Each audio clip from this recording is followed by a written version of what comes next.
அன்பான நண்பர்களே வணக்கம். நான் உங்கள் நசி.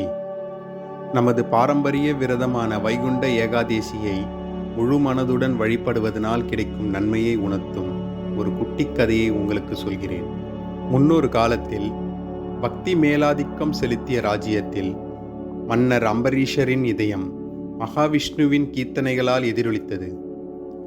ஒவ்வொரு ஏகாதசியிலும் துவாதசியிலும் திருமாலுக்கு விரதமிருந்து இறையடியார்களின் பசியை போக்கிய பின்பே தனது விரதத்தை முடிப்பது வழக்கம். ஒரு துவாதசி நாளன்று கணிக்க முடியாத கோபத்திற்கு பெயர் பெற்ற துர்வாச மகரிஷி வருகை தந்தார். அரண்மனையே ஆயுதங்களுடன் சலசலத்தது. விதியின் விளையாட்டும் தொடங்கியது. அம்பரீஷர் தன் பசி மறந்து உண்பதை விடுத்து துர்வாசரை வரவேற்று உணவுக்கு வரும்படி அன்புடன் அழைத்தார். கொஞ்சம் பொறுங்கள் மன்னா, நான் சென்று யமுனை நதியில் நீராடிவிட்டு வருகிறேன் என கூறிச் சென்றவர் வெகுநேரம் கழிந்தும் வராததால் அரசர் விரதத்தை முடித்தார். இதை அறிந்து கோபமடைந்த துர்வாசர் மன்னரை கொல்ல ஒரு அரக்கனை அனுப்புகிறார்.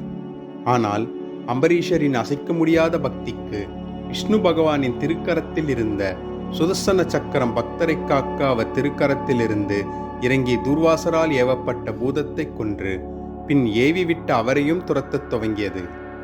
துர்வாசர் முனிவர் தன்னை காப்பாற்றிக் கொள்ள எங்கு சென்றாலும் சுதர்சன சக்கரம் விடாமல் துரத்தியது. பெருமாளிடம் சென்றாலும் விடவில்லை.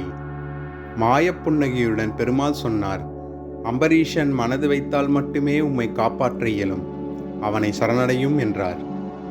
சக்கரம் விடாமல் துரத்த மீண்டும் அரசரிடமே வந்து சரணடைந்து தன் உயிரை காப்பாற்றிக் கொண்டார்.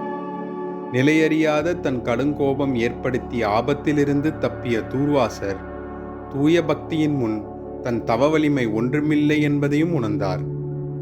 இந்த கதை உணர்த்தும் பண்புகளை உணருங்கள், பின்பற்றுங்கள். உங்கள் வாழ்க்கையில் பல நன்மைகளுக்கு வழிவகுக்கும். மேலும் சுவாரஸ்யமான தகவல்களுக்கு எங்களை பின்தொடருங்கள். அடுத்த காணொளியில் சந்திக்கலாம். நன்றி நண்பர்களே. நான் உங்கள் நசி.